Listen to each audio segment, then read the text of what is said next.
আপোনালোকক ঘৰটো দেখুৱাৰ আগতে মই চন্দিকা মন্দিৰৰ পৰা লৈ আহোঁ কাৰণ মই গ'লো ৰাতিপুৱাই চন্দিকা মন্দিৰ। আজি হৈছে মোৰ জন্মদিন, সেইবাবে চন্দিকা মাৰ আশীৰ্বাদ বিচাৰি বছৰটো যাতে ভালে ভালে যায় সেইকাৰণে আশীৰ্বাদ ল'বলৈ গ'লোঁ আৰু তাৰপিছত আপোনালোকক ঘৰটো দেখুৱাই আছোঁ। হাই নমস্কাৰ, পুনৰবাৰ মোৰ চেনেললৈ আপোনালোকক স্বাগতম জনাইছোঁ। আশা কৰোঁ সকলোৱে ভালে আছে আৰু আজি মই পুৰাণ ঘৰৰ পৰা ইয়াতে ব্লগটো ষ্টাৰ্ট কৰি দিছোঁ। মানে এইটো আমাৰ আগৰ ঘৰ, আপোনালোকক যে দেখুৱাই দিম বুলি কৈছিলোঁ এইটো ভালদৰে দেখুৱাই দিছোঁ আৰু এইবিলাক ফুলবিলাক ফুলি আছে। আৰু যে মই ইয়ালৈ আহোঁতে ইমান সাজি কাচি আহিছোঁ কাৰণ এখন গাঁৱত বিয়াও আছে আৰু বিয়াখনো আমি খাই যাম একেবাৰে, সেইকাৰণে এনেদৰে আহিলোঁ আৰু আপোনালোকক ঘৰটো দেখুৱাই দিম, গোটেইখিনি শেষলৈ চাই যাব।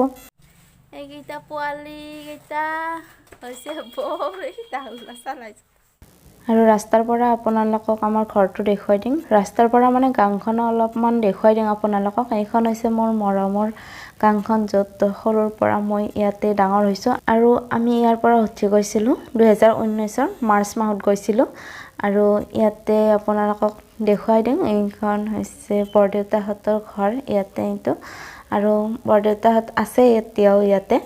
আমাৰ ঘৰটো হৈছে এয়া ওচৰৰ ঘৰটো, এইটো হৈছে আমাৰ ঘৰটো আৰু ইয়াতে নাৰিকল গছ কিবা কিবি আছে আৰু এইফালে এইটো নলাটো আমাৰ আৰু এইবিলাক আছে নাৰিকল গছ। ইয়াতে নাৰিকল গছ সকলোৰে আছে ঘৰে ঘৰে আৰু এইটো আমাৰ সোমোৱা নলাটো। এইফালে ইয়াতে কোনো থকা নহয় কাৰণ মা দেউতা আৰু মই যিহেতু একেলগে থাকোঁ তাতে আৰু গোটেইকেইজনে। আৰু এয়া ফুলবিলাকো ধুনীয়াকৈ ইয়াতে ফুলি আছে আৰু মানুহ নাই যিহেতু বন চন গজিছে আৰু এইখিনি। আৰু এইফালে জবা ফুল ফুলি আছে।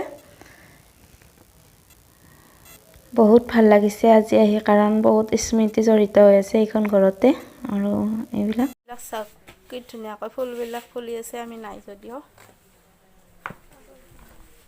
আৰু ঘৰটো চাব, ঘৰটো চাইডা এয়া আৰু এয়া হৈছে আমাৰ পুৰাণ ঘৰ আৰু এইফালে এডাল হাচনানা গধূলি ধুনীয়া গোন্ধ ওলাই, আমি থাকোঁতে পুতিছিলোঁ, এতিয়াও আছে তেনেদৰে।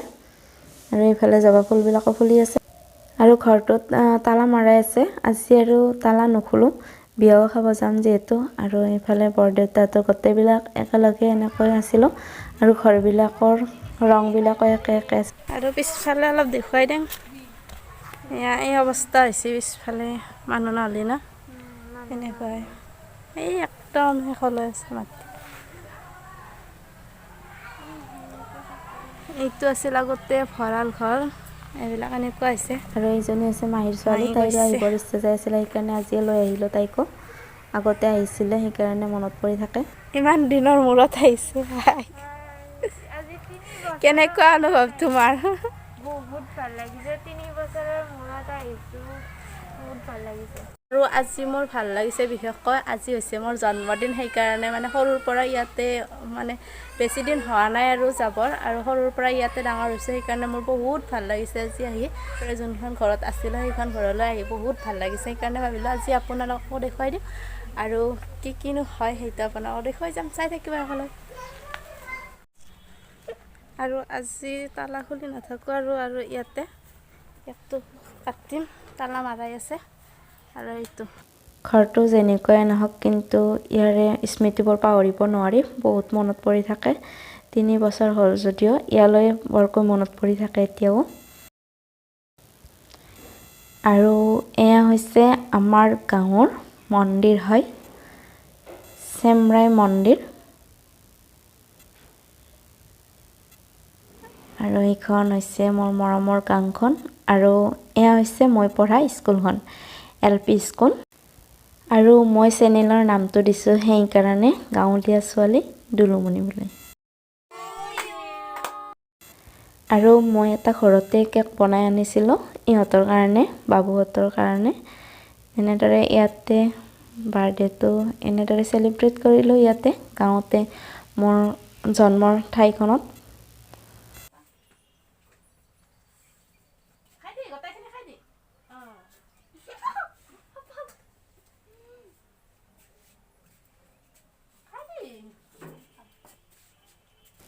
এতিয়া আহিলোঁ মই নতুন ঘৰত মানে বৰ্তমান এতিয়া আমি য'ত আছোঁ তাতে আহিলোঁ আৰু ইয়াতে আহি গোটেইবিলাক আহি পাইছে মানে মোৰ বাৰ্থডেৰ কাৰণে বাইদেউহঁত বাবুহঁত আহিছে সেইখিনি আপোনালোকক দেখুৱাই দিম ইহঁতে কি কি কৰি আছে আৰু এইবিলাক আমি আহি নাপাওঁতে বাৰ্থডে চেলিব্ৰেশ্যন ইহঁতে এইবিলাক কৰিছে আমি আহি নাপাওঁতে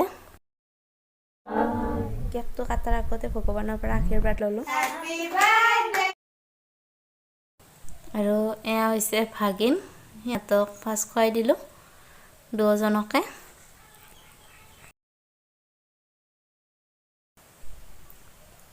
আৰু সৰু ভাগিনজনৰ উৎপাত চাওকচোন ক্ৰীম লৈ যায় আৰু মোক কিমান লগাই দিয়ে আছে